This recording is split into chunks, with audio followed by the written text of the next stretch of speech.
రాష్ట్రంలో యూరియా వినియోగంపై కేంద్రం ప్రత్యేక నిఘా పెట్టింది. యూరియా వాడకం పెరగడం, వ్యవసాయేతర పనులకు యూరియా మళ్లింపు జరుగుతోందనే అనుమానాలతో అధికారులు ప్రత్యేక చర్యలు తీసుకుంటున్నారు. రైతులకు యూరియా వాడకంపై అవగాహన కార్యక్రమాలు నిర్వహిస్తున్నట్లు తెలిపారు.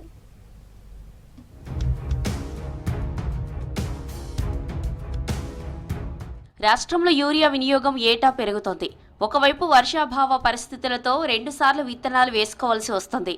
దీంతో రైతులు మళ్లీ యూరియా వేస్తుండగా ఇంకోసారి అవసరానికి మించి కూడా వినియోగిస్తున్నారు. వీటికి తోడుగా వ్యవసాయేతర రంగాలకు యూరియా మల్లుతుందన్న అనుమానాలు వ్యక్తమవుతున్నాయి. దీనిపై కేంద్ర ప్రభుత్వం కూడా దృష్టి సారించి రాష్ట్ర ప్రభుత్వానికి ఇప్పటికే వివరాలు ఇచ్చింది.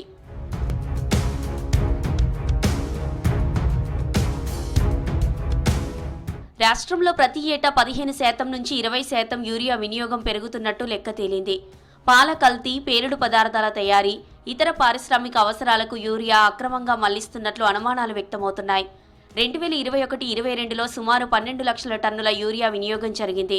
2024-25 నాటికి 18.5 లక్షల టన్నులకు చేరుకుంది. రాష్ట్రంలో వానాకాలం సీజన్లో వరి, పత్తి పంటలు ప్రధానంగా సాగవుతున్నాయి. 2-3 ఏళ్లుగా యావరేజ్గా 1,10 లక్షల ఎకరాల విస్తీర్ణాన్ని ఈ 2 పంటలే నమోదు చేస్తున్నాయి. వీటికి యూరియాను అధిక మోతాదులో వాడుతున్నారు. 2023-24 రబీ సీజన్తో పోలిస్తే 2024-25 రబీ సీజన్లో యూరియా అమ్మకాలు 21% అధికంగా నమోదయ్యాయి.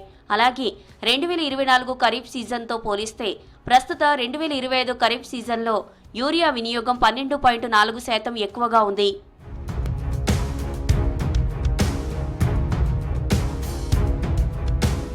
రైతుల్లో పోషకాల సమతుల్యతపై సరైన అవగాహన లేకపోవడం వల్ల కొందరు సిఫారసు చేసిన మోతాదు కంటే ఎక్కువ యూరియాను వాడుతున్నారు.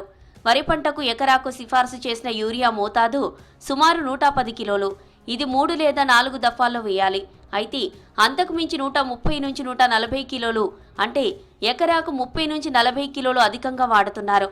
పత్తి పంటకు ఎకరాకు సిఫారసు చేసిన యూరియా మోతాదు సుమారు 132 కిలోలుగా ఉంది. ఇది కూడా అంతకు మించి వేస్తున్నారు. దీంతో భవిష్యత్తులో పోషకాల అసమతుల్యతకు దారితీసి పంట దిగుబడి తగ్గిపోయే ప్రమాదం ఉంది. అలాగే పర్యావరణ సమస్యలు తలెత్తే అవకాశాలున్నాయి.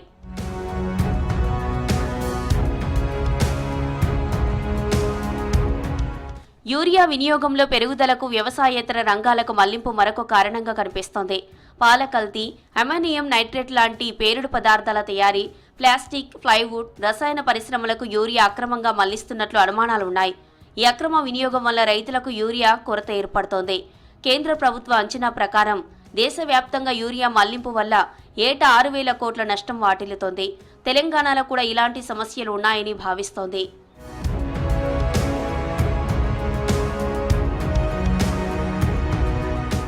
రాష్ట్రంలో యూరియా సరఫరాపై సెంట్రల్ విజిలెన్స్ నిఘా పెట్టినట్లు తెలిసింది. ఇప్పటికే దేశవ్యాప్తంగా కేంద్రం ఫెర్టిలైజర్ ఫ్లయింగ్ స్క్వాడ్తో 370 ఆకస్మిక తనిఖీలు నిర్వహించి 70,000 బ్యాగుల యూరియాను స్వాధీనం చేసుకుంది. 30 ఎఫ్ఐఆర్లు నమోదు చేసింది.